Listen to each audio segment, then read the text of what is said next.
What if everything you buy, from your phone to your car, suddenly became 10% more expensive overnight? Because that's exactly what could happen after Donald Trump just announced a brand new 10% tariff on all countries, effective immediately. Welcome back. Tonight, we're breaking down a major economic announcement that could dramatically reshape global trade. Former US President and current 2026 presidential candidate Donald Trump has announced a sweeping new proposal, a 10% tariff on all countries, immediately. Yes, you heard that correctly. Not just China, not just select trading partners, all countries across the board. 10%, effective immediately. This proposal, if implemented, would represent one of the most aggressive trade policy shifts in modern American history. Let's break down what this means, why it matters, and what the potential consequences could be for the United States and the world. First, what exactly is a tariff? A tariff is a tax placed on imported goods. When foreign products enter the United States, the government charges a percentage of their value. In this case, that percentage would be 10%.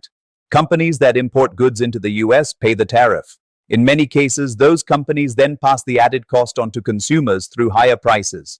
So when we talk about a universal 10% tariff, we're talking about a tax that could apply to electronics from Asia, cars from Europe, pharmaceuticals from India, machinery from Germany, consumer goods from Mexico, and much more. Everything coming into the United States from abroad would potentially cost more. Now let's look at why Trump says he wants to do this. Trump has long argued that America has been taken advantage of in global trade. During his previous term, he launched a trade war with China, imposing tariffs on hundreds of billions of dollars worth of goods. His message then, and now, is rooted in economic nationalism. He argues that other countries benefit disproportionately from access to the American consumer market while failing to offer equal access to US exports. In his words, America has been ripped off for decades. The proposed 10% tariff, he says, would protect American workers, encourage domestic manufacturing, reduce trade deficits, increase government revenue, strengthen national security. Supporters of the move say it would level the playing field and bring manufacturing jobs back to the United States. But critics argue the reality could be far more complicated. Let's talk about inflation. If every imported good suddenly becomes 10% more expensive, companies will face higher costs. Many businesses operate on tight margins. That means those higher costs are likely to be passed along to consumers. In simple terms, prices could go up. And this proposal comes at a time when inflation remains a key political and economic concern in the United States. If consumer prices rise further, it could put pressure on households already dealing with higher housing costs, food prices, and interest rates. Some economists warn that a broad-based tariff like this could actually act as a tax increase on American consumers. Others argue that it could slow economic growth if trade partners retaliate. That brings us to the global reaction. If the United States imposes a 10% tariff on all countries, other nations may respond with retaliatory tariffs on American goods. We've seen this before.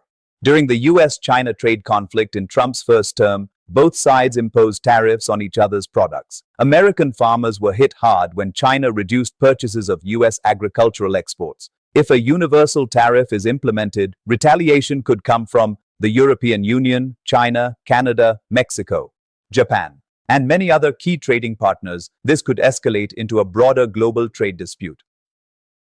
Now let's talk about supply chains.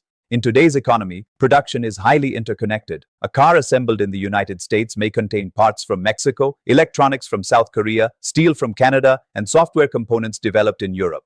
A 10% tariff on every imported component could increase production costs for American manufacturers. That means companies could face a difficult decision: absorb the cost and reduce profit margins, or pass the cost on to consumers. Some businesses might try to relocate supply chains back to the US, but reshoring manufacturing takes time, infrastructure investment, and labor availability. It's not something that happens overnight. Financial markets are also paying attention. Whenever sweeping trade policies are proposed, investors react. Markets generally prefer stability and predictability. A universal tariff policy introduces uncertainty. Stocks in sectors heavily dependent on imports, retail, automotive, technology, could face volatility. At the same time, certain domestic industries might benefit in the short term if foreign competition becomes more expensive, so the economic impact would likely be uneven. Let's look at the political dimension. This announcement reinforces Trump's long-standing America First platform. For many of his supporters, trade reform is a central issue. They believe past trade deals harmed American manufacturing communities and contributed to job losses. By proposing a universal tariff, Trump is signaling a dramatic shift toward protectionism. It's also a powerful campaign message, decisive, bold, and uncompromising. However, opponents argue that such a sweeping move could isolate the United States economically and strain diplomatic relationships. There's also the legal question. While the president does have authority under certain laws to impose tariffs for national security or economic reasons, a blanket 10% tariff on all countries would likely face legal challenges. Congress could also weigh in. Trade policy traditionally falls under congressional authority, though presidents have significant power in this area. If this proposal moves forward, it could become a major constitutional and legislative battle. Now let's examine the potential global consequences. The United States is the world's largest consumer market. If imports into the US decline due to higher costs, exporting countries could experience slower growth. Emerging markets that rely heavily on US demand may feel economic pressure.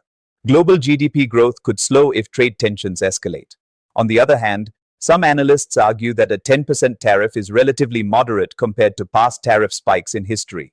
They suggest that while disruptive, it may not trigger a full-scale trade collapse, especially if other countries seek negotiated solutions. So what happens next? Several scenarios are possible. The proposal remains a campaign pledge and is never implemented. A modified version is introduced, targeting specific industries rather than all countries. The tariff is enacted, triggering retaliatory measures and global trade negotiations. Much will depend on election outcomes, congressional dynamics, and international diplomacy.